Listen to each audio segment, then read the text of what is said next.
Alrighty, y'all. Welcome in, welcome in. Welcome to the public forum for the candidates Matt Pierce and Liliana Young for Indiana House 61. I'm your moderator, Pearl Bernard. I'm a grad student at IU, and I work with the League of Women Voters, so they asked me to be here today to be your moderator. The forum is hosted by the League of Women Voters of Bloomington, Monroe County. We are pleased to have a few co-sponsors: IU PACE, Political and Civic Engagement, Monroe County branch of the NAACP, Monroe County Now, and South Central Indiana Citizens Climate Lobby. Thanks to CATS for recording the event. I will take a moment to review the ground rules with the candidates who the candidates have accepted. Each candidate will have 1 minute to make opening statement. Candidates respond in turn to questions posed by myself, rotating with which each candidate will go first. Responses are limited to 90 seconds unless I say a different time. Audience members are invited to submit questions on the cards provided. Please raise your hand if you need a card or have one we'll have one directly to the stage. I think Ralph has some if we need some, if anyone needs cards. I'll choose those questions, I'll review them. If you guys have any, let me know. Each candidate will be asked to make a closing statement, which is also 1 minute, and then the candidates have agreed to a civil discourse. So let's get started. Liliana, would you mind getting us started with your opening remarks and everything? And then Matt, if you don't mind going after her. Thank you. Well, good evening, everyone. Thank you for being here. Thank you to the League for hosting this. I'm Liliana Young. I'm very proud to have already been serving Bloomington for the last few years as a city commissioner and a leader in the LGBTQ community. And I'm running for a very simple reason. We have a state government filled with people who are moneyed and insulated from the problems that the actual working people of this state have to contend with every day. I am a working class person. I do not come from a background of money. I know what it's like to sweat and cry and bleed trying to eke out a small life for yourself and your family. And I do firmly believe that it is people like us who are the ones that have to take up the responsibility of government to repair the damage to this state that is broken down so badly. Thank you. Matt, if you don't mind. Thank you. I'm asking for your vote in the upcoming May primary because I want to continue being a progressive voice for our community and our community's values at the State House. And that means, treating everyone with dignity and respect and not attacking and trying to marginalize communities, creating an economy that works for everyone, affordable housing, which we know is a big issue, accessible and affordable health care is another thing people are crying out for. We need to support our public schools, not private schools. We shouldn't be diverting our money away from our public schools. We need to defend academic freedom and free speech on the IU campus and our other institutions of higher education. And the other thing we have to do is we have to protect democracy. That's a sad thing to say, and so that means fighting things like attempts to redistrict in the middle of the decade. I've had amendments to unmask ICE. I oppose the governor's military police bill and the ICE compliance as well. Thank you, both of you. I appreciate it, and both of you have kind of touched on this in your opening statements, but to limit it just to 3, what are our 3 legislative priorities that you both think are the most important, and why? Matt, if you don't mind starting. Okay, again, as I was saying broadly, it's just this whole basket of issues surrounding preservation of democracy, and that means fighting off voter suppression and these attempts to kind of militarize the law enforcement. That's a key thing. I think one of the other key things is the economy. We cannot have a system where some people have fabulous wealth while a significant number of people are struggling just to get by, and you have the middle class shrinking in the middle. And so that's a key thing. And, you know, the housing and healthcare and all that kind of fits into that affordability kind of issue. And I think also academic freedom and free speech on our campus. I mean, it's really sad what you see happening at IU, having protesters in Dunn Meadow being arrested, faculty members dismissed and punished without due process. These are all things that I think we need to push back on. Thank you. And go ahead. I feel like the three most dire problems facing the state right now are first, state government accountability, which we have zero of. I have ideas for legislation that will expand that state government's accountability to all Hoosiers. Second thing is wages. They are entirely too low.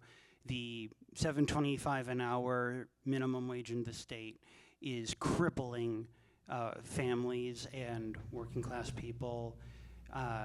You know, you have a state that allows businesses to get away with paying $10 or $11 an hour, and they claim it's competitive. But I think everybody in here knows that that's a joke if you're actually in the workforce. Anything under 17 or 18 an hour does not pay for anything in this state anymore. And the third dire problem we're facing, I believe, is access to health care.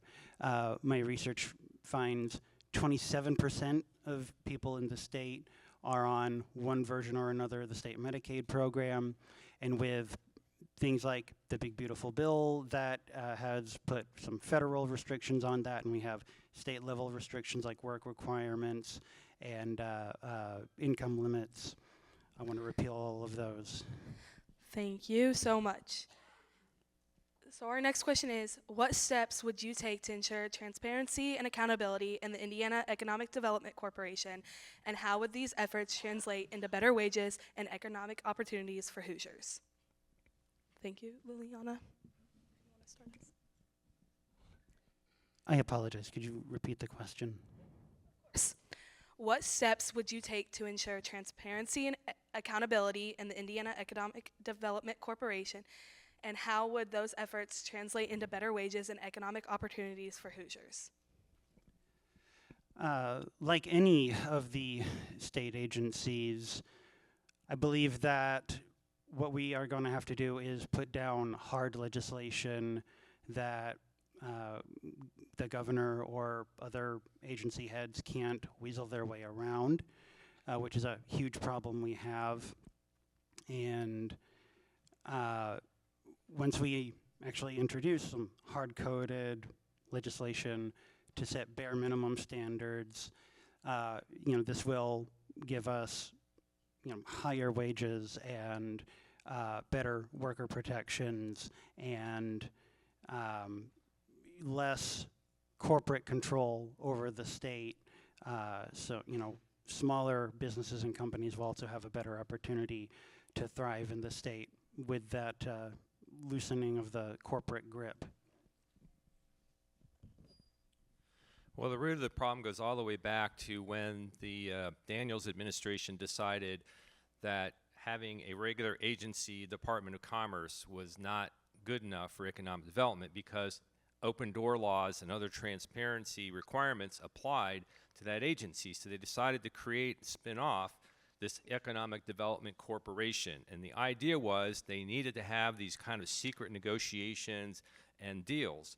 And what happened is over time, that just spun out into corruption, basically. What you had is self-dealing within the IEDC, and you had these crazy things like the LEAP project. They went out and paid outrageous sums of money for land up there, and they didn't even do their due diligence to figure out whether they had enough water for the things they wanted to do there. And all that was at the expense of the taxpayers, and it was because there was not the kind of credibility or the transparency that they needed. A final one to throw in there is this foundation, which is an appendage of IEDC. And in that case, what they would do is they would get these big contributions, charitable contributions, from mostly utilities. And those then would be used for these worldwide junkets. In the name of economic development, they would go to the Formula One race over in Europe, and the governor would go there and say, I'm making deals, here in the suites of the sports events. And there really was no accountability for that. So I voted for a fuller investigation of what actually happened there. I think the current governor is trying to just blame it all on the last governor and move on. And I think we need to go back and really get to the bottom and the details of what happened there. And so I'm hopeful that that will happen. Awesome. Thank you both. Our next question is, how will climate change impact your legislation decisions, particularly regarding flooding, infrastructure, and energy policy? Go ahead. Well, I think at this point, environmental issues and energy issues are inextricable. They're just wrapped together. And so I served for a long time on the Environmental Affairs Committee, and then I had an opportunity to become the ranking member, Democratic member of the Utilities Committee. And I've been a relentless advocate for renewable energy and moving us to a clean energy economy. And one of the most frustrating and dispiriting things is just how there's no interest among the Republican Party to address the climate change problem, despite the evidence that is confronting us with these abnormal weather events, flooding, real significant economic impacts, and longer-term impacts that are going to cause people's grandchildren, future generations, to have real problems. And it's really outrageous that this current people in charge are not willing to do something to try to save the future generations. And so I'm doing everything I can to push us to promote solar, rooftop solar.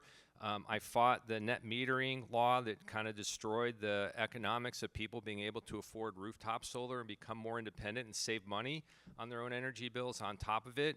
I've tried to create more competition with energy. So way back when, I had several years in a row, I put in what was called a feed-in tariff bill. It was based on what Germany has, where they basically allowed anybody to plug in. If you had renewable energy, wind or solar, you had a right to sell that into the utilities grid. And that really boosted up the amount of renewables they had there. Thank you. Yeah, I'm a huge proponent of green energy, specifically wind and solar. I want to push initiatives to further develop wind and solar farms, as long as it does not infringe on land that's suitable for farming. I think that's important to safeguard as well. I also think we're going to have to push initiatives to put solar paneling on just about every home and apartment complex as a standard part of construction moving forward. Theoretically, we could free ourselves from ever having to pay Duke Energy another thing ever again.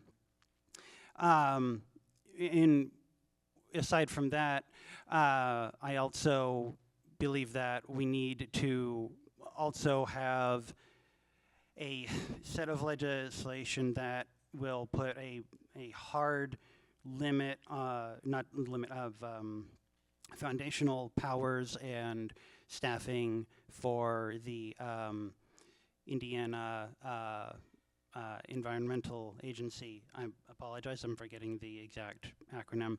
But I know that our governor has rolled back its powers, saying that they can't be any more strict than the federal EPA, which, as lax as they've become, is only setting us up for having no kind of oversight or accountability in the state at all with our environmental protections. Alrighty, switching gears just a little bit. What is our top priority in supporting women, LGBTQ plus folk, and marginalized genders in the state of Indiana? What are your top priorities in supporting women, LGBTQ plus, and marginalized genders in the state of Indiana? I believe Lily. Yeah, I believe so. Well, my ultimate goal is to codify as much as possible into the state constitution, specifically on a human rights level. I believe in bodily autonomy for everybody, women, LGBTQ people, even just run-of-the-mill people here in this room.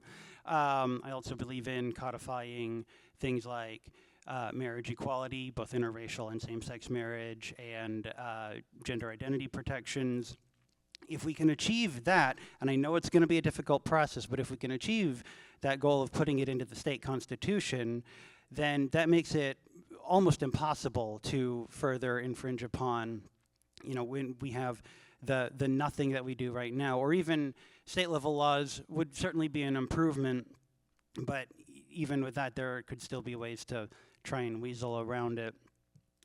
So that is my biggest goal, to put that into the state constitution itself. I haven't seen any politics more cynical and hateful than the Republicans at the State House when it comes to the LGBTQ plus community. This all goes back to 2004. George Bush was in trouble because of his wars going into the election. He needed something to drive his base out to the polls, and so they cynically said, let's make marriage equality the big issue. And the same thing happened at the State House, and we went through year after year of having to fight off this effort to take the so-called Defense of Marriage Act and put it in the state constitution. And I'm proud that at the time, the Democrats were in the majority. I was the chair of the Courts and Criminal Code Committee, and that constitutional amendment passed out of the Senate, was sent to my committee, and I killed it. I said, I'm not giving this bill a hearing. I'm not participating in this cynical, hateful process.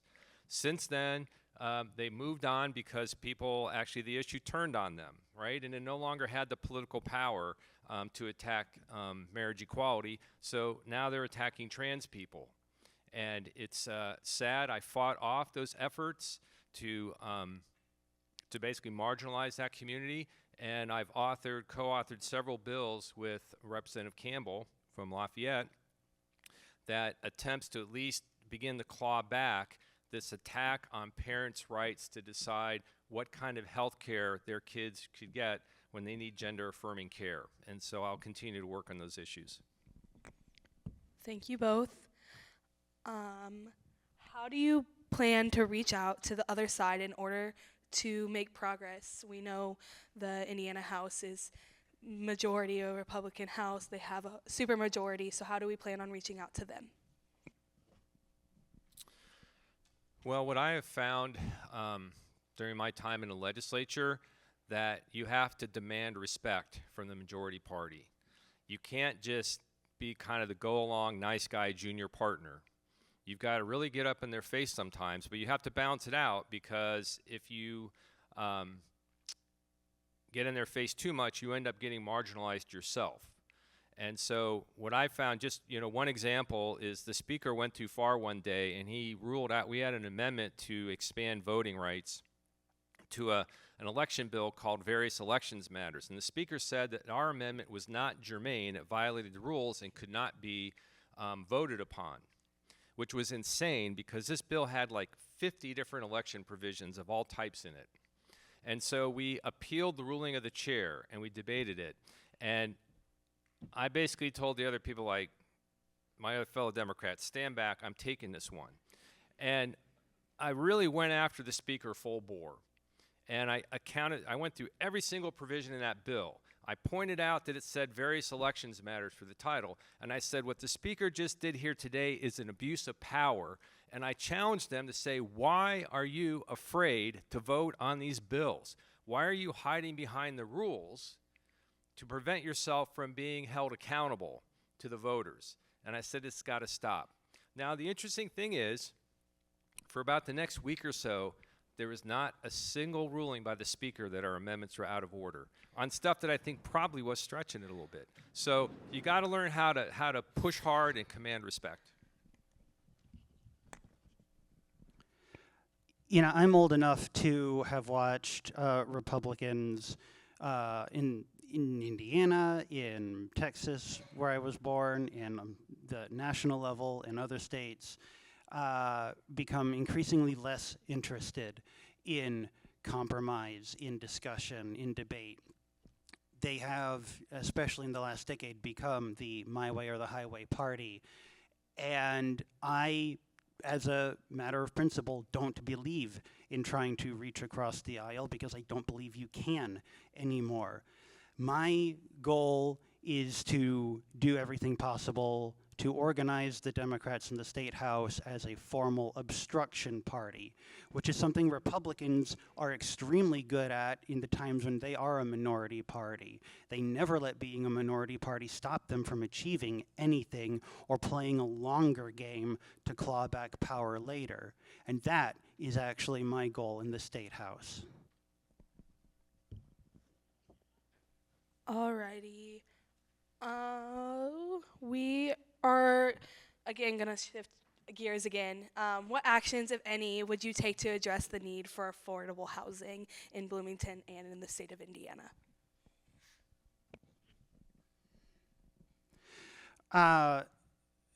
One of the big things that I want to push for is initiatives on establishing public housing options for our homeless residents. We have a severe homelessness epidemic in this state. It's only growing worse every year. You can't help people rebuild their life until you give them that base level stability. You give them that, they can get back into the workforce, they can get healthcare treatments that they need. So that's a part of the overall plan. As far as addressing other things, rental costs, housing costs, there's a myriad of things that the state can do. One of the things that I have in mind is punishing landlords who sit on properties that go unused. We have properties all over this city that are vacant for years at a time sometimes. I think anything 6 months or more of the year that goes unused, those landlords need to be fined heavily for sitting on property that's too expensive for people to move into. We certainly do lack enough housing, but we can start solving the problem by lowering housing costs of what we already have available and moving people into those places. And these are parts of the plans that I have. The affordable housing issue is kind of one of the more complex issues that I've come across because you have so many variables and factors impacting it. Everything from interest rates to housing supply. We now have hedge funds coming in and buying up homes, competing with average buyers, and they have endless funds to come in, and so we're seeing kind of the housing corporatized, and so you've got to approach it from a lot of different angles, and so we need to do a better job, and this is probably Congress's job on Section 8 vouchers. The wait lists are too long for that. We have to do more to try to get more housing. And, I was excited when in this session, the Republicans said that they were actually going to start addressing affordability issues. And one of the things they said they were going to address was housing. But what they ended up doing is they had a home builder spearhead the bill, and the home builder said the big problem is we have too many regulations. And so by the time this affordable housing bill actually got before us in its final form, after it had gone through both houses, it was like a joke. It essentially outlawed two safety items because the home builder said they were too expensive. They had to deal with keeping your house from burning down. And it also limited what kind of flood mitigation they could do for these retention ponds and things. And then finally, it just told every local community you have to have a hearing to discuss how your zoning laws might be impacting building, which I think we've already had those debates in our community here, and we continue to have them.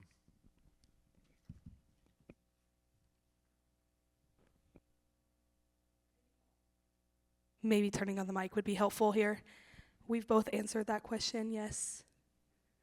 Do we both answer that? Yeah, I believe so. Sorry, it's been a long day. Let's see. What policies would you support to improve public safety while maintaining community trust in law enforcement? Come up first, yeah. Yeah, so I'm pleased that when we had the Black Lives Matters protests and that issue was forefront, one of the things I did is I called up the Republican person I'd worked with on criminal code reform, and I said, look, we cannot allow this moment to pass without doing something about police brutality and making clear that we have to have a different way forward. And I was pleased that we were able to get a bill put together that prohibited things like chokeholds, some things that were resulting in people being injured or killed, and stress de-escalation, and put into the training rubrics for people at the law enforcement academy processes to try to avoid getting into the situations that we've just seen happen over and over again.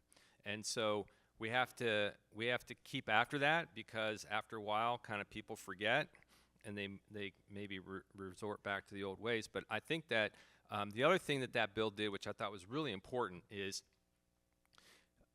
I believe that most police officers want to serve their community, they want to protect the community, and they're very public spirited. But we unfortunately have a few people who seem to have a different set of priorities. And what would happen is when someone would do something that violated the rules of their department, they would just resign and move to the next department, which was easy because there's a shortage of officers. This bill requires the last department to have to share all the information about their personal records with the new potential hires. I go against the grain of my fellow socialists a little bit on this, in that I do believe a standing police force is necessary. But what I believe is a major part of the problem is how we rely on cops to solve every imaginable problem that pops up across the city. And I believe that the solution here is plugging in initiatives that lessen the need for uniformed armed officers and replace them in some situations with more trained social workers or other public service specialists. You know, we have situations where we need cops to try and handle mental health crises of people having some kind of a problem out in public. That's a social worker job, a psychologist's job, not a cop's job. And you put this strain on cops day after day. You stretch them thin, you wear them down, and even some of the most well-intentioned officers can over time turn less than noble because of that pressure. And that's the kind of thing I want to see, is expanding social workers and lessening the need for cops in all situations. Alrighty. How can we maintain a positive attitude in a time like this? I know it's difficult being the minority in the House. What's the best ways to stay positive? I have a lot of great music to listen to at home. I have an amazing daughter, and I have a gorgeous wife. And those things keep me really happy.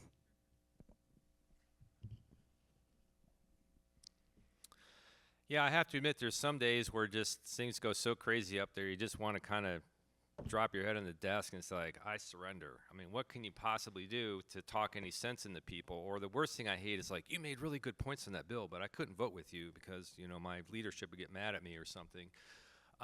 But, you know, there are just enough victories to keep me going. And that's really what continues to motivate me. We had a tremendous victory by defeating redistricting, and that was awesome. And there are lesser victories that people don't particularly hear about all the time. One that I can think of we had last session was this crazy bill that wanted to move to firing squads for executions, which is just like the nuttiest thing ever. And you know, I really pushed back on that bill, and it couldn't get enough votes within the House to actually move on to the Senate. And I thought that was another, you know, opportunity. So I think that the worst thing we can do is think of ourselves as helpless and hopeless and not having an ability to impact the system. And so particularly right now, I feel like coming up in this election in the fall, we have an opportunity to really take back some power, to change the direction of the country and the state. And I think that is the critical thing to keep people focused on, is don't give up hope. It's frustrating, it's dispiriting when you see this horrible legislation continue to come through the process, but we've had some victories, and we can have more victories if we all work together and focus on basically gaining that political power at the ballot box. Continuing on the redistricting topic, is there any hope for a nonpartisan redistricting in Indiana?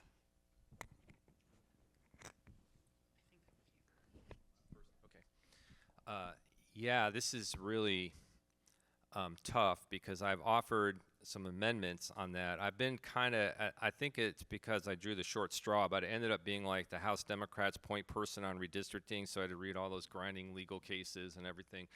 And I think that it is achievable. It's happened in other states, but it's going to take a long-term movement. You know, I think it's something like the women earning the right to vote. I mean, those were multi-decade kinds of efforts, civil rights movement. I think it has to be something up to that level where it's almost a movement, and you have to get people engaged enough to understand the impacts of redistricting. I think it's a root of a lot of our problems because when you pack all the Democrats together to dilute their power, and that then creates lopsided Republican districts, the primaries become the elections that matter. And the general elections are really just kind of a rubber stamp kind of thing. And this reduces the accountability of the members. You know, there was a time when you had like a 52-48, 51-49 split in the House, even a 55-45 split, which was considered a huge majority in those days, you could literally see people sweating as they were thinking about how to vote. They would see stuff like, oh, how are my people going to explain this back home? And now with 70 members and these lopsided districts, there's no sweating in the General Assembly. People just vote how they want to. They pander to their most extreme bases, and there's no accountability because of that. So we definitely need to do something on redistricting. Well, I believe there's always hope, and working towards a nonpartisan solution like that is one of many things that I hope to work towards achieving should I be elected.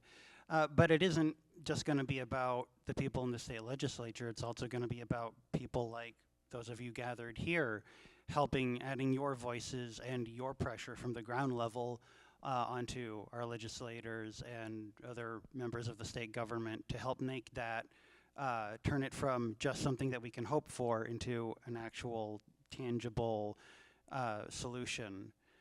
So that's something I hope you will all join me on should I be elected. Talking about elections and voting, that's why we're here. What steps would you take to increase voter participation in Indiana, but especially in the Bloomington area, with IU being a huge campus and being half of the population here in Bloomington? Indiana has the lowest voter turnout in the state, and something that I have found over the course of my own campaign here is there's a lot of people who seem to just be halfway checked out day in and day out. And I believe that's because a lot of people have just lost hope that anything better is possible in this state.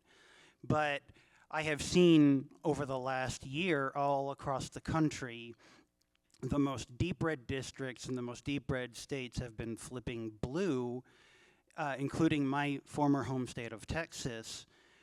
And if you can flip districts in Texas or Florida, you can flip anything as long as people show up to provide a challenge and try and give people an actual reason to want something different.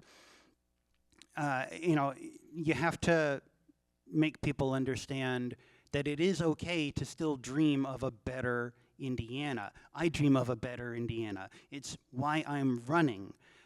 I do believe that we can turn this state around if we just allow ourselves to actually want to put in that work and make it happen and not just check out all the time. Yeah, I think it's going to take a lot of education, particularly because over my objections, the Republicans adopted a law which took away the right of the student ID to be used as a voter ID, even though it met every exact, and I made the author of the bill for like 15 or 20 minutes. I led him through every single aspect of this, and he could not give a good reason why they were doing it. And so that makes it harder to vote. So you got to educate people what you needed to vote. One of the saddest things that I've see, and it happens every election cycle, if you go to the county election board when they meet about 10 days after the election, they go through the provisional ballots. There will be 60 or 80 students who showed up to vote, and they're not registered. They're not registered in the county. They're not even from the state. They just showed up because they decided they wanted to vote and participate, but they didn't understand that you have to get registered by a certain deadline, that you have to get to the right precinct. And what happened is, you know, I don't know if they thought their provisional ballot would just magically count or what, but it didn't. And to think about all those votes that are not being accounted for is really bad. So education is a key thing. And then secondly, the other part of education is helping people to understand who is doing what to them. Right? One reason why politicians are not held accountable when they don't address the needs of the people is because with this crazy media we have, social media, you can't figure out who's doing what to whom. And so we got to work much harder for people to understand what votes, what parties are for their interests and against their interests. This is probably going to be our last question, and it's from the audience. And I ran out of questions. I'm sorry. Sorry. I just read the same one I just read in my head. Actually, what is your plan to support small businesses in Indiana?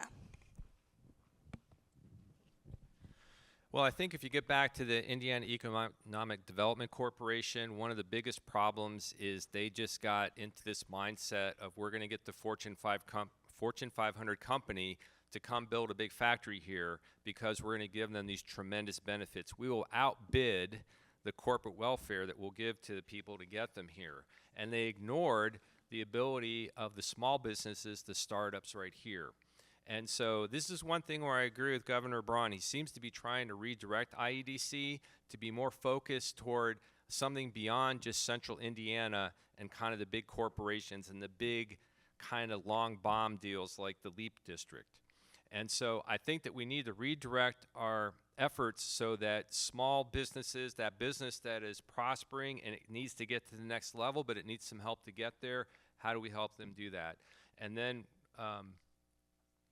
we have to make sure that that assistance gets out and for across the state. And for Bloomington, it's particularly important that we support the tech sector, right? So we have a tech park here. We have a lot of people working really hard to build off of the industries we have now and to figure out how to get this kind of startup entrepreneurial economy going. And I think that if we put more effort into that, we have an opportunity to start some small businesses, some startups that could end up being quite substantial companies that would really help our community because we need better, higher paying jobs in our community. We don't have enough of those. You know, I am a pretty strong believer that one of the problems Indiana has is I've been watching the state court the giant corporations year over year, bringing them in, and these large national, multinational corporations, they choke out smaller businesses that don't have the resources or the infrastructures available. And one of the things that I really believe we need to work at in the State House is putting a hard limit onto how many offices, branches, locations, what have you, that a certain corporation can have operating in the state. We have to have room for our smaller companies, smaller businesses to thrive on their own without being overcrowded by companies that have 10 times the muscle that they do and 100 times the advertising budget. And aside from that, I'm also researching things like, you know, initiatives to help smaller businesses get their better footing going forward in their first couple of years. You know, you're a new business owner, your first business. maybe there's a way that we can have the state forgive or comp your rent for your business in your first location, help build a stronger foundation. Thank you both. I now ask that we start with closing remarks. If you don't mind getting us started, we'll have about a minute and a half, 90 seconds, to give our closing remarks, if that's okay. I think I'm up first. Okay. All right. You know, one of the things that I think is really important if you're serving as a legislator is to look around the hearing rooms and the hallways of the Capitol and ask yourself, who's not here? Because oftentimes you hear only from the interest groups that can afford to have paid lobbyists at the State House, who are there constantly, who build the relationships, who become friendly with legislators. And their viewpoints always get across. But there are many average everyday Hoosiers who aren't organized in a way with the resources to have somebody on the scene at the State House every day working for their interests. And so that's where the responsibility of the legislators who represents all of the people within his or her district, that legislator has to be thinking about who's not here, who's getting left out of the conversation. And that's one thing that I really pride myself on, you know. So when the payday lenders show up and say, we need less regulation because we need to give people access to capital, I say, look, guys, this is not Fortune 500 companies talking about. You're exploiting struggling people, all right? So let's not, you know, come up with some phony excuses for why you need stuff. We know what's going on here. And so people need legislators who will call out those people who want to prey upon people who are struggling the most. And so that's why I very much would like to be returned to the legislature. I'm asking the voters to return me there for another 2 years so I can continue working on those issues and representing all the people of District 61. You know, here in Indiana, we elect the same people to tackle the same problems year after year, and we expect different results every time, but that falls in line with the definition of insanity. And we've tried this same old, same tactics every term. It's very clearly not working, hasn't been working for the last 20 years. We need people with different perspectives, different backgrounds in the halls of power in the state government. And one thing that we have not tried is getting people from the working class into the State House to actually work on the working class problems. And that's what I'm here for. I'm here to break that cycle. I'm here to break that insanity. And I'm here to be that voice of working people who are struggling, because I know what this is like. I feel this pinch, this sting every single day. And I very genuinely believe that it's people like me who are going to be the ones who actually understand how to solve these problems and make this a state that works for all working class people, not just the 1%ers up on top. Thank you to our candidates for our discussion tonight. On behalf of all forum sponsors, remember to vote. Election day is Tuesday, May 5th. Early voting begins Tuesday, April 7th. Thank you again, guys.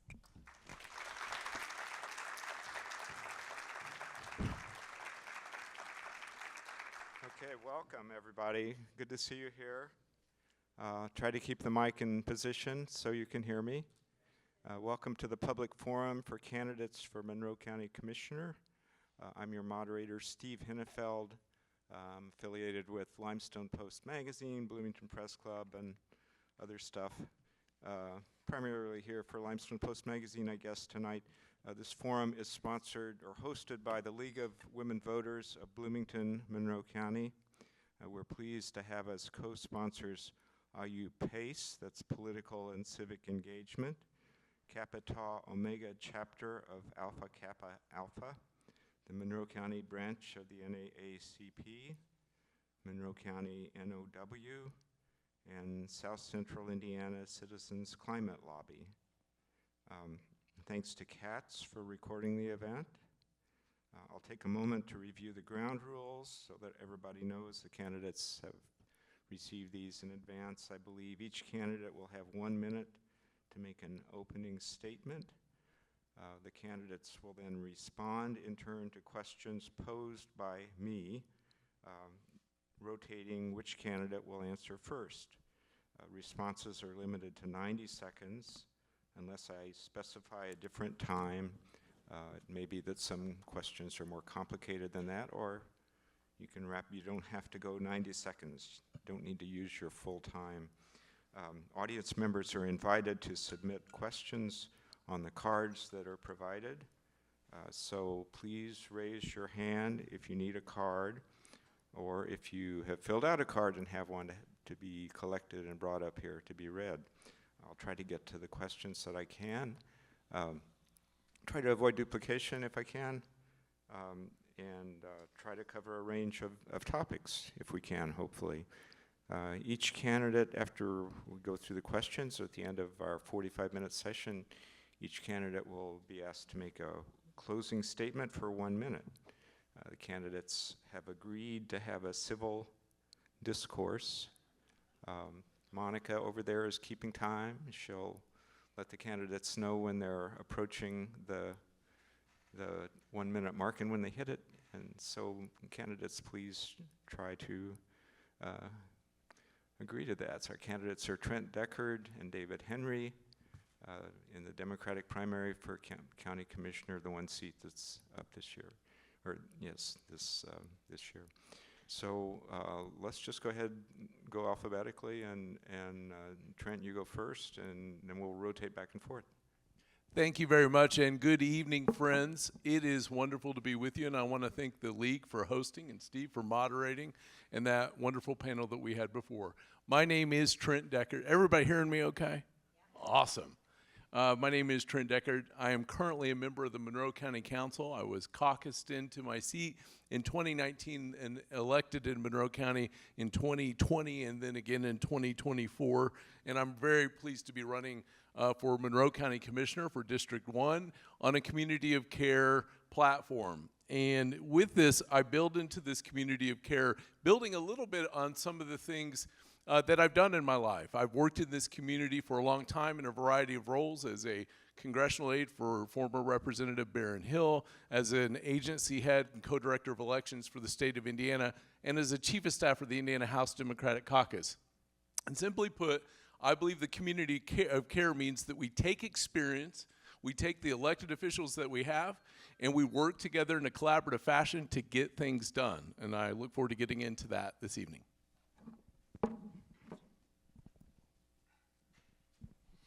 Good evening, and there we go. All right, we're green.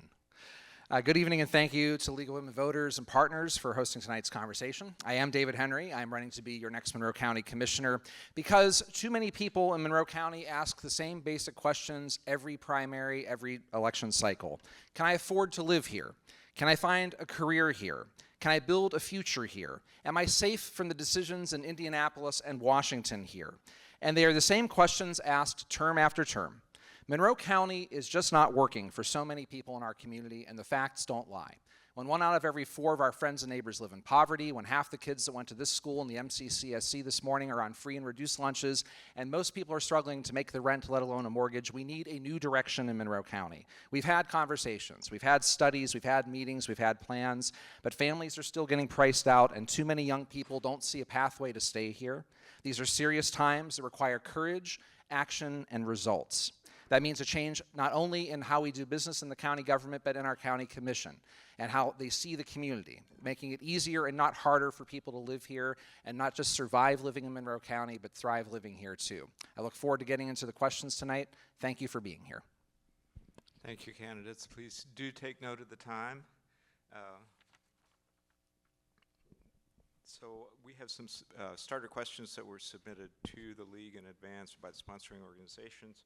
I'm going to start with those, but whoever's gathering the cards, get them to me when you get them. So please give an example of how you've worked with people on opposing sides to accomplish something. Yeah, is it me first? Let's rotate. David, can you go first, please? A good question, and thank you for that.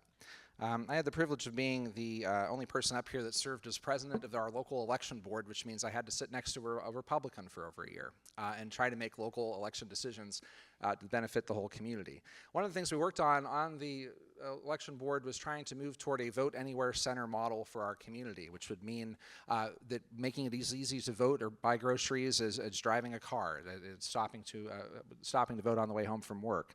That required a lot of work with our Republican colleagues. In fact, we had the vote to move forward on vote centers for the county with the Republican vote on that committee. Judge Benkert was very much in favor of that, as well as myself and my successor, John Fernandez, on the election board. That required a lot of negotiation. It required setting up a truly bipartisan committee of experts on both sides of the aisle and independent voters in the community, including with the league, to help inform that plan. And so it was about setting a goal, doing the work, doing the research, and presenting that information to our community. Now, I have to say, while we had the Republican vote, I didn't necessarily have the county council's vote at the time. The resolution was never brought forward by the council president. Maybe he'd like to explain that today as we're sitting here. But nonetheless, working together, working collaboratively, bipartisanly, is something that I've done in our community when we've needed to get stuff done of mutual concern. Thank you for the question.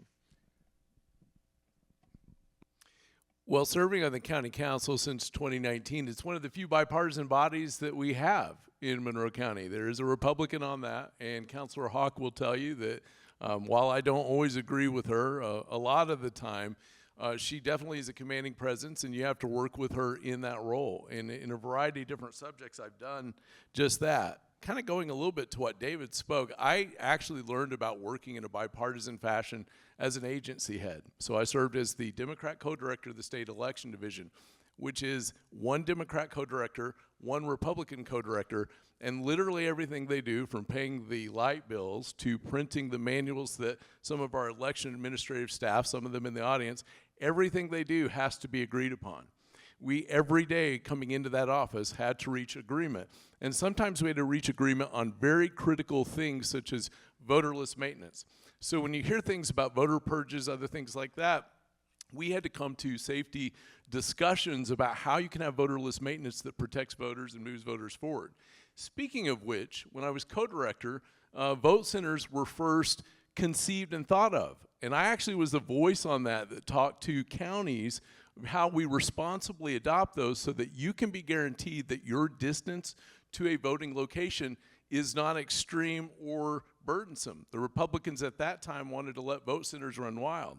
So I support vote centers here as long as we're keeping existing polling places and access doesn't go away. We can't go back, friends. We got to go forward. I'm going to give each of you another 20 seconds to talk about vote centers, since the topic was raised. Trent, can you go first? Yeah, so a vote center allows you to vote at any voting location on election day. And if it's done well, you have ample locations to choose from. It means that when you go to vote anywhere in the county, you can vote at that location. If it's done extremely well, you have enough early vote so that folks can vote early, which is something that they like to do here. And you take pressure off election day vote, which can become like a pressure valve. And so theoretically, if you don't do that right, you make a huge mistake. If you do it really well, you make a voter convenience. Yeah, thank you. I will say, and I appreciate the walkthrough and the commentary on the process. It just didn't happen here. We weren't going to be the first county, the 10th, the 25th, or 50th in the state to adopt vote centers in the county. The requirement was our county commissioners and our county council needed to pass a resolution to move forward on it. We had the votes on the election board to pull it off. We had a 50-something page report from a bipartisan committee that answered all those questions, and we never had the resolution from the county council president brought forward. I think that's unfortunate. Thank you. Okay, going back to the submitted questions. Who's going first this time? I've kind of lost track with the follow-up there.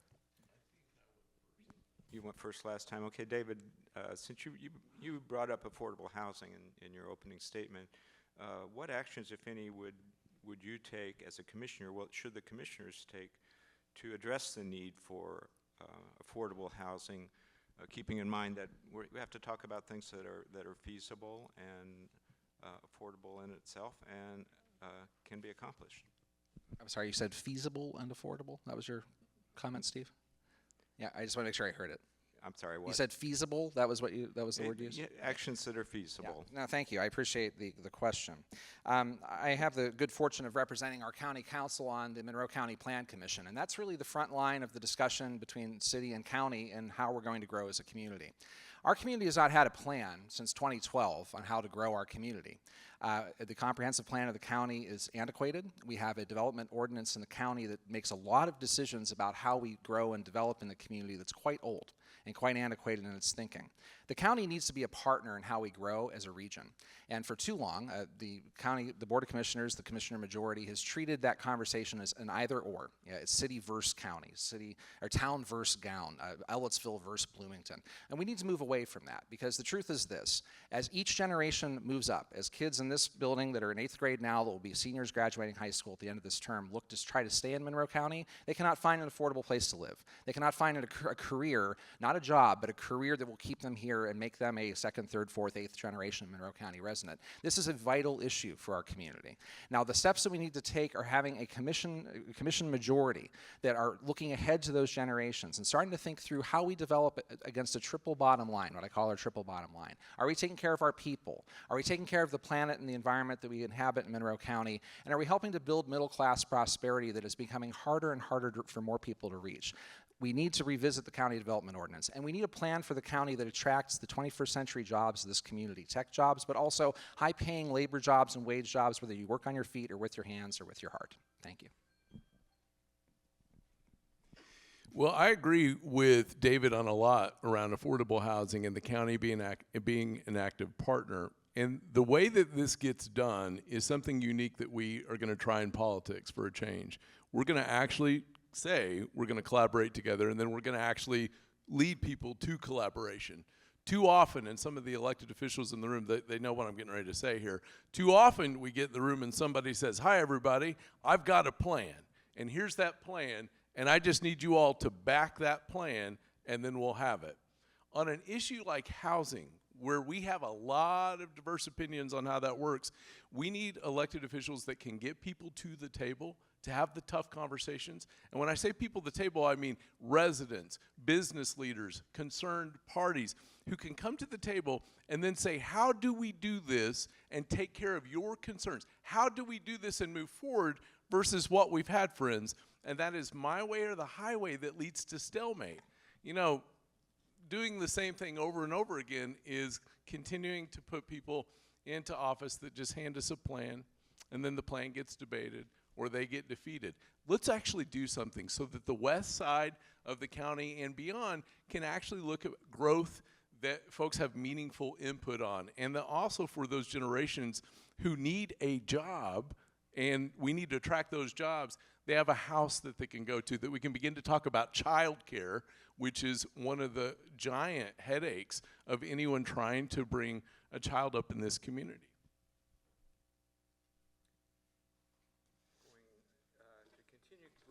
Cover some other ground here.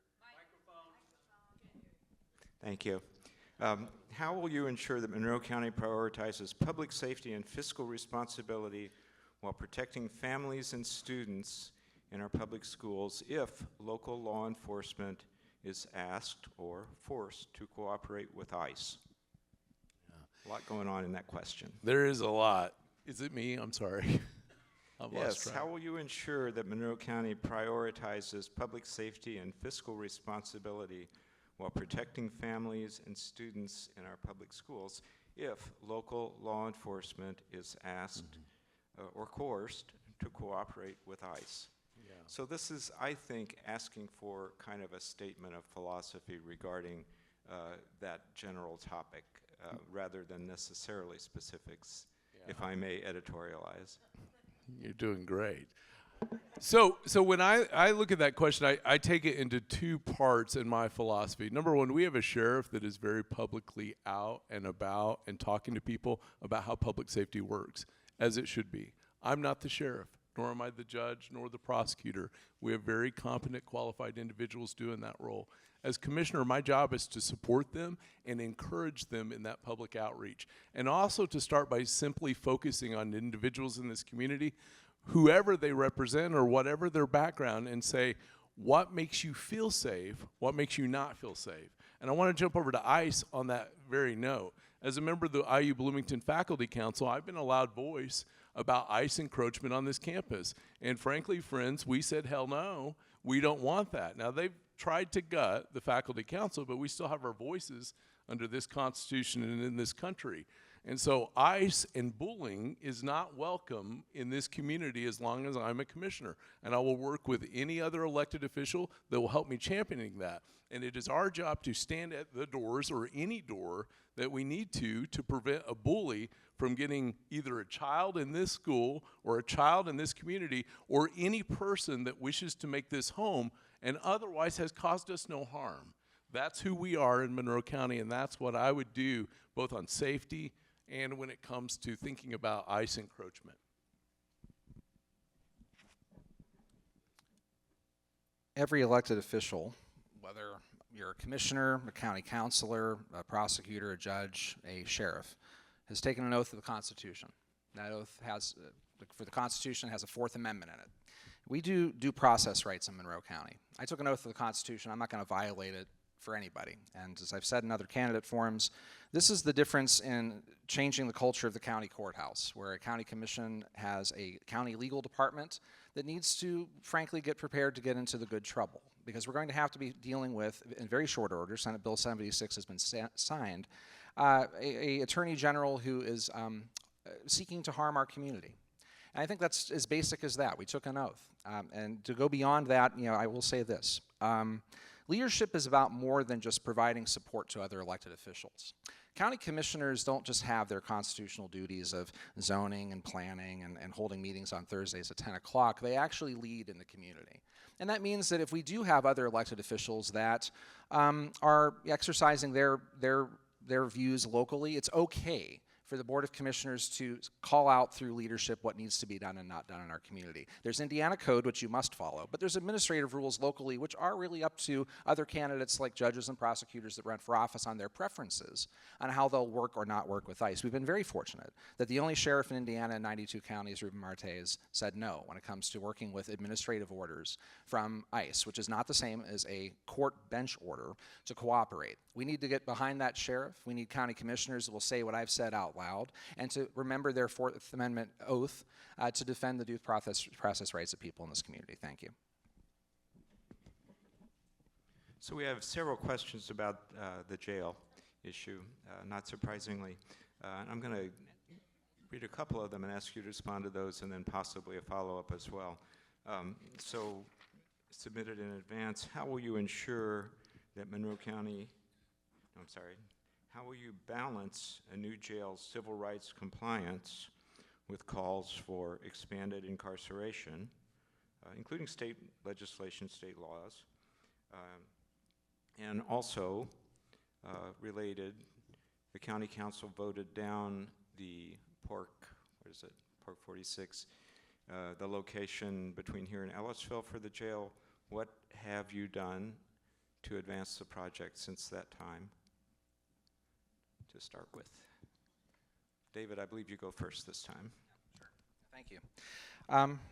That's a lot. There's a lot there. Well, let's start with civil rights, because I think that's important for the sponsors of this event in the room. Once upon a time, I was on this side of the desk as the chairman of the Monroe County Democrats when, at a very critical moment, our county commissioners and county council were aiming toward building the very large Justice Center on North Park. I joined with organizations that state our party's values, that we wanted to see prevention and diversion and restorative justice policy inside whatever this $250 million facility would be. And after many meetings, the county council made a call. They took a vote to move it to North Park at a time when we thought it'd be about $100 million. And between November of 2024 and February 2025, the price got up to $257 million with no explanation from your current county commissioners on how that happened. I think that was wrong. And so when I got into office, imagine when you take office, say, congratulations, you're here. By the way, this price of this project doubled. And organizations like now in the NAACP in this room are still concerned about the disparate impact of filling a jail with people that are of color in our community. But now we've built potentially are building a facility that's much larger. I had a problem with that. I had no problem leading that charge with my colleagues to cancel the project at North Park because it was too big. It was overwrought. It did not answer the community values of this community. Are we working on prevention? Are we working on restorative justice? Because leadership, you lead from your seat. And it's not about deferring to others behind closed doors about what they want to see in the Justice Center. It's about standing up for values. This is not a time for calm in our community. We have to address this head on. What have we done since? The good news is we've listened to the public, and we are trying to move that facility back downtown near service providers, and I hope in future iterations and discussions start to bring prevention and diversion and restorative justice activities back into this conversation, because if I'm going to raise taxes on something, it better be to help keep people out of jail instead of putting people in it. So one of the things that I noticed when I first got into office in 2019, when I would ask questions about our jail facility and our ongoing settlement with the ACLU, people would say, well, you know, you don't want to get into all that. And when it came down to questions of constitutional care about how that facility is for the people that are actually in there, not the folks talking about the people that are in there, it's not meeting its needs, not meeting constitutional care needs. And the Constitution has to mean something in this country. And so I began with other counselors to raise a voice that, how do we do it? What do? We hit a pandemic. We had a plan for a time. Cost did go up because we have a thing called co-location. That means that our facility is, the interaction it has with other agencies, other departments was important. The state's changed the mechanism by which we fund. What has not changed is our need to make sure that for folks receiving medical care in our medical bay in the jail, that they receive constitutional care in a facility that we all would not object to were we in there, right? And we have to move forward. But what I've noticed over the years are the excuses for not moving forward, they become either more subtle, more sophisticated, or always a good reason. Folks, we've got to move forward with this, and I'm pleased to say that the council now and the commissioners now are now looking at new sites that will hopefully meet the needs of what a constitutional care jail will look like, because the sheriff has kind of reached a limit on what he can now do. Thanks. So follow up on that from the audience. What would be the ideal location for a new jail? 20 seconds. It's at Trent's house. That's where it should go. We've defined terms there. It needs to stay in the city limits of Bloomington. It needs to be close to service providers and people that can help with keeping people out instead of in, and making sure they're close to our services. So in the city limits is where we're aiming. The good news is the commissioners, after a bit of time, are coming around to this, the current commissioners. But I think the idea that saying, well, we had a plan and we would have got away with it too if it weren't for Mike Braun, is a little too far to go here. And I think the idea, and excuses meaning moving forward, it's not excuses, it's civil rights and making sure we're not overspending taxpayer dollars to build a palace instead of answering the specific questions of constitutional care, of overcrowding and exercise in that facility. Thank you. Trent. Well, once we're done with the politics, we still have to get back to having a constitutional care jail.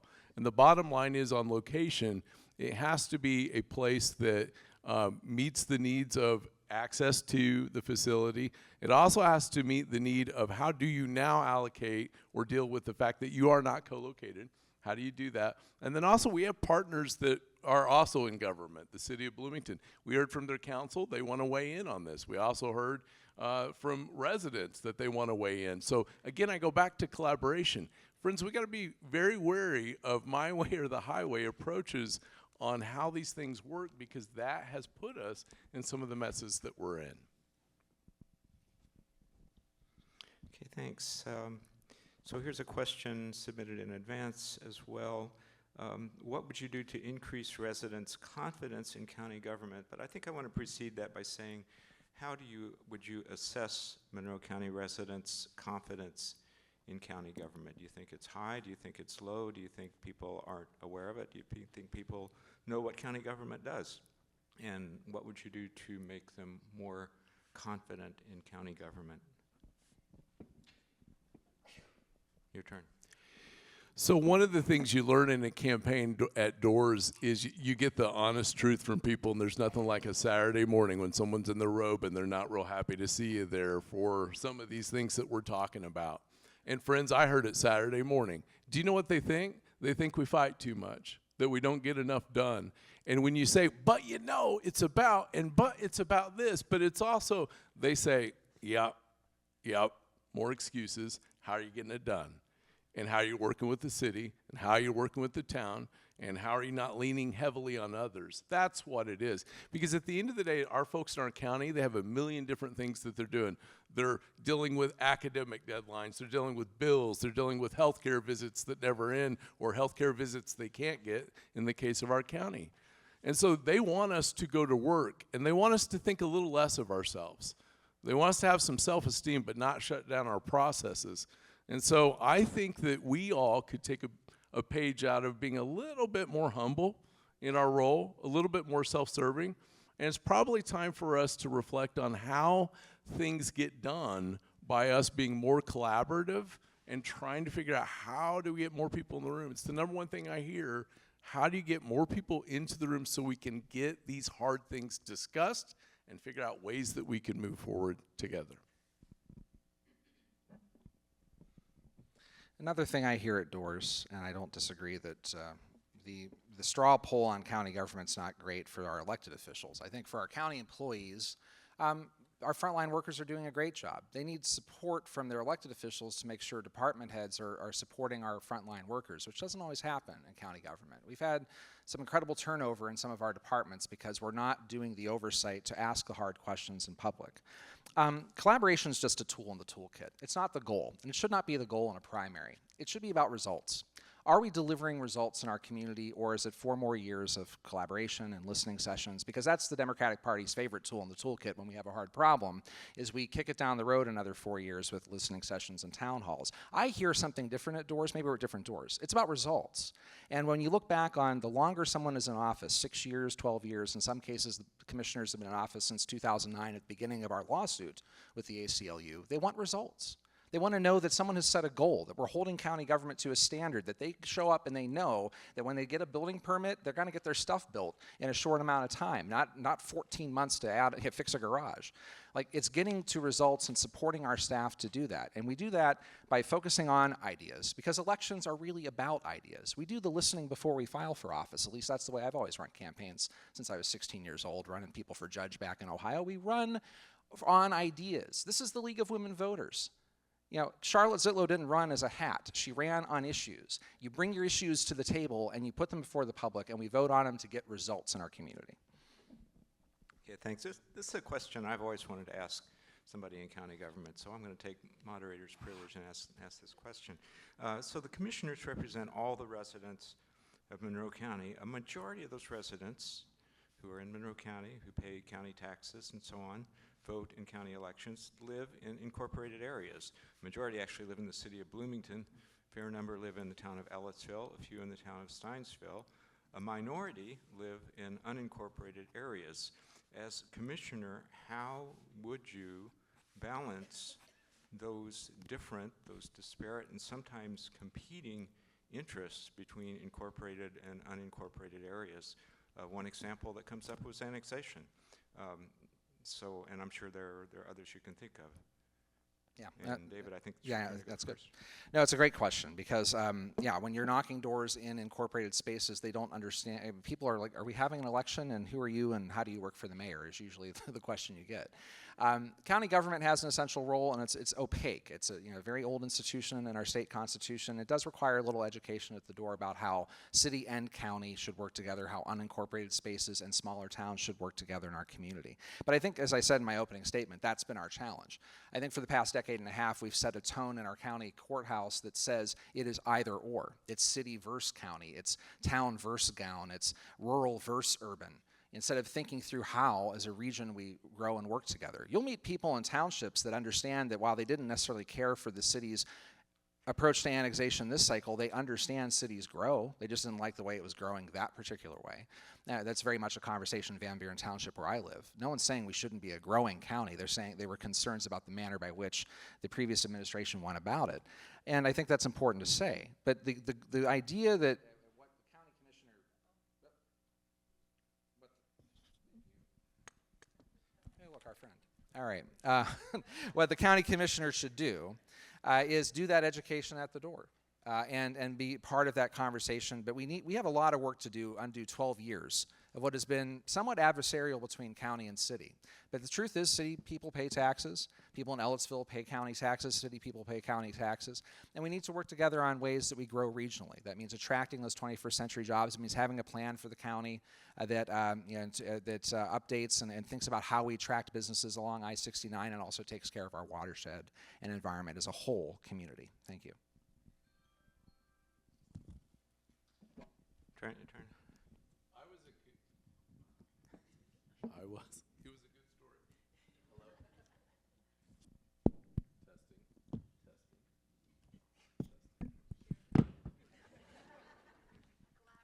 This sharing microphone may be the best thing that comes out of the whole night. We need more of this. One of the things, when I was a congressional aide in 2008, President Obama was on the ballot, and it was amazing at that time. People would talk about health care reform, and what that meant was different in every different part of the 21 county congressional district I worked in here in southern Indiana. Same thing in this county. When you talk about affordable housing, that term alone, I was out at Meadowood on Saturday night talking with folks, what that term means for folks there, what that means on the west side, what that means in a household between two different bedrooms of two different generations is a different thing. So when I talk about collaboration, friends, I'm not just coming up with that as, ooh, he's got a cool campaign thing. I'm saying that because I have watched state, federal, and local government, particularly here as a part of a 9-generation Monroe County family. I've watched this a long time. I've seen things that worked well. I've known superintendents that did great jobs and superintendents that suffered. I've known county councilors that were successful and commissioners that were not. I've seen a lot of mayors too.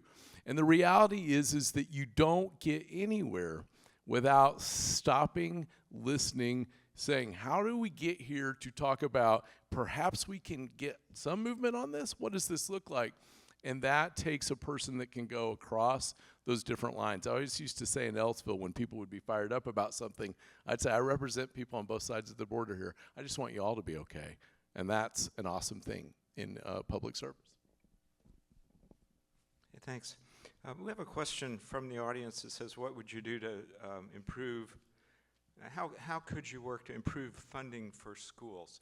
That's pretty far removed from the usual activities of county government, but in fact there's a lot of overlap between education and local government. So I think I'd expand that question and say, what should county government do with regard to, if anything, with regard to education, K-12 schools in the community? Go ahead, Trent. Well, the first thing I think that you do is that you have working partnerships with the folks that are in some of these roles. I was with our superintendent, I believe it was 2 weeks ago, this coming up Friday, and we just talked about what do you need? What do we do? How do we do this? Because how her job goes, how our children go, that's our workforce. We will blink and they will be out, and unfortunately, if we don't attract enough jobs, or we don't attract enough or have enough homes, we will lose them, including my daughters. They will be gone, and we won't have those talents. So you do that. The other thing is that you recognize, though the state constitution may say one thing about roles, there's things that we can commonly do. I was pleased to support the Southside Library when the library expanded. That is huge. I wish I'd had it as a kid. And every time I'm in there, I look at how fantastic it is. Over on 11th Street, I was pleased to really jump in with ARPA dollars and say, rigidly to the county, we have got to have on 11th Street that community kitchen express. That has got to be expanded because we got to feed people. Because if a kid goes to sleep tonight hungry, that's not good for the county. It's not good for the city. It's not good for the township. It's definitely not good for that school. And so you got to look at the role a little bit bigger than it is, and sometimes what the state does. And you have to do that until the state either stops you and then you figure out a slicker way to do it. But you've got to be open-minded to a little bit beyond the courthouse into these lives and families. We got one going? I got hot. All right. There we go. The question is really about the austerity we're moving into as a state. I wish we had unlimited funds like ARPA funding that we had years ago when we had a pandemic. I wish that we had some of that infrastructure dollars that came in with the Obama administration years ago, but we don't. What we're facing in our community, where the spirit of that question is coming from, is how are we as a county with limited resources going to figure out what to tax and where to spend our money? One of those things, of course, is not a $250 million jail, but it should be making sure that the tax dollars we have available to us locally are going to the places that make the most sense. We have seen in Indiana already some answers to this question. I look up at Fishers, for example, it has looked at a city school district partnership to absorb some of the athletic facilities of the public schools there, taking that off the books and putting it into a space that can be used both by the public and the school system. That's good innovation. And what we need in county government are ideas and innovators thinking about them. And we'll put them out there and people might like them or not like them, but at least we see communities trying to answer those questions. But the most important thing a county commissioner can do in the role that they have and how we zone and plan our county is to start getting more housing choices in this community, which means more people living here, paying taxes here, and sending their kids to school here. Because right now, that's not what we're doing. Right now, we have passed tax abatements as a county council to attract jobs like Simtra out on the west side to our community, but we do not have the housing for that workforce that's coming. They will call Owen County and Greene County home unless we start to turn around our zoning and planning of our community and attract the next generation of Monroe County residents here who will be first-time settler Monroe County residents to raise their families and bring their children here. But that's half the battle. It's also making sure that we're not stringing together jobs, but we're finding careers for people in this community. That requires a county commission focused on rezoning and attracting those 21st century jobs here as well. This question came in from the audience, and I think you can answer it quickly, maybe 20, 30 seconds. We've talked about people not understanding county government. To help interested citizens understand the structure and functions of the county government, would you reactivate or activate the Citizens Academy? I think this is something maybe that the city has done. I don't know if the county has done it. Do you see a need for that? Do you see that as something that's valuable? Maybe take 20 seconds and talk about that. Go ahead, Trent. Yeah, Purdue Extension has our version of the academy, and I've lectured there. Let me tell you why. If you go to lecture there, you go to take it, they're going to give you very serious content, and they're not going to mess around. It's a beautiful program. I only wish more people could get in it and had the time for it and had more information. And I love something like that where they take very small amounts of resources and they make tremendous things working. We were breaking apart property taxes so hard I thought I was having a meeting with Jeff McKim, and those of you that know that, you know what I mean. These are good things, and people that come out on nights like this, that's a good thing. That's what we've got to encourage and get back into our civic life. We need a lot of tools in the toolkit. I think the Citizens Academy approach, and we see that in other jurisdictions, works well, but it's one tool in the toolkit. We right now don't have a county commission that communicates with the public at all, really, outside of its meetings or the occasional news coverage. No press releases about its activities, no public information program out to you, the occasional Facebook post if that's your social media of choice. We're not doing a great job as a county explaining, painfully down to the very detail or even just basically, what we do as a county government. And I don't think it needs to be a promotional for one elected official or another. It just needs to be a much wider understanding of how in the 21st century a professional government communicates with its community. What's going on, where to be, what events are going on at the courthouse, opening up the courthouse in the evening, which hasn't been done in a generation or more, for the public to rent and use as a civic venue in our community. These are just a number of tools in the toolkit that we should be doing and pursuing. Okay, we've hit our deadline here, I'm afraid. A lot of ground that we could still cover. I apologize to those whose questions didn't get asked. They were good questions, and I wish we could have covered more ground, gotten to them, but we're at our deadline. So we will now go to 1 minute closing statements. Since Trent went first, I'm going to ask David to go first with the close. 60 seconds, keep an eye on the time. Okay. I was just warming up. It's like halftime. Okay. Well, again, thank you to League and thank you to the partners for hosting tonight. And I also want to thank Trent for this important forum. We need to have these debates in our community. This election is not easy for a lot of our frequent voters because you have 2 former party chairmen, 2 county councilors at large running for an open seat that doesn't open up very often in our community. But I'll end where I started. Times are incredibly tough for a lot of people in this community that are working right now and can't be at places like this. My focus on this election has been that 80% of our community that do not have time to engage in that civic dialogue, that are counting on us to go find the 21st century jobs and housing for our community. I believe in listening, and as your county councilor, I've done it. On the jail, I listened to residents to make sure we weren't pursuing a facility that was too expensive. On our public health, when frontline nurses sounded the alarm at the closing of our family planning clinic, I was there in paper and demanding results and demanding accountability for why we closed that clinic. In times of crisis, I've worked with townships to make sure we don't forget about those less fortunate when the tornado strikes and the news has moved on, but people are still trying to get a tarp off their roof and get their houses repaired. That's not a my way or the highway approach to county government. That's responsibility, that's accountability, and that's standing up for Democratic Party values and bringing ideas before the electorate in a primary to decide what is our new direction for this county. Is it to go along to get along, or is it time for a new direction to expect more from Monroe County and demand results that you deserve? Thank you very much. Thank you, Trent. Your turn to close. Thank you very much for listening to all of our thoughts on all these questions. Hopefully we answered everything. I just want to say in closing, I love this place. Today I got done teaching and I was tired. My students are back from spring break and they're not happy about it, and they really worked me. And a person I teach with said, "You've got a forum tonight?" And I said, I do. And they said, "I don't know why you do all this. What do you get out of it?" And I said, "I love this place. I believe in this place.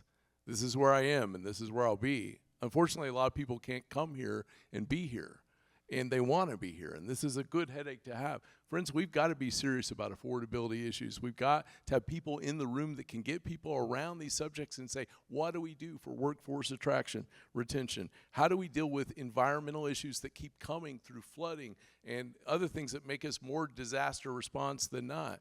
How do we get health in all policies so that food deserts don't just pop up and we have to keep making ad hoc things for not-for-profits to fix? How do we do it? We get a commissioner that listens, works together, and really loves and cares for all this. And I'm so pleased that you care enough that you're here with us. Why don't you join me? TrentDecker.com. Come out and help us, and we'd love to have you along on the ride. Thank you. So, thank you to the candidates for a lively discussion. Let's give them a round. And thanks to our sponsors. Thanks to CATS for broadcasting this. And on behalf of all the forum sponsors, remember to vote. Primary election day is Tuesday, May 5th. Early voting begins Tuesday, April 7th. Thank you.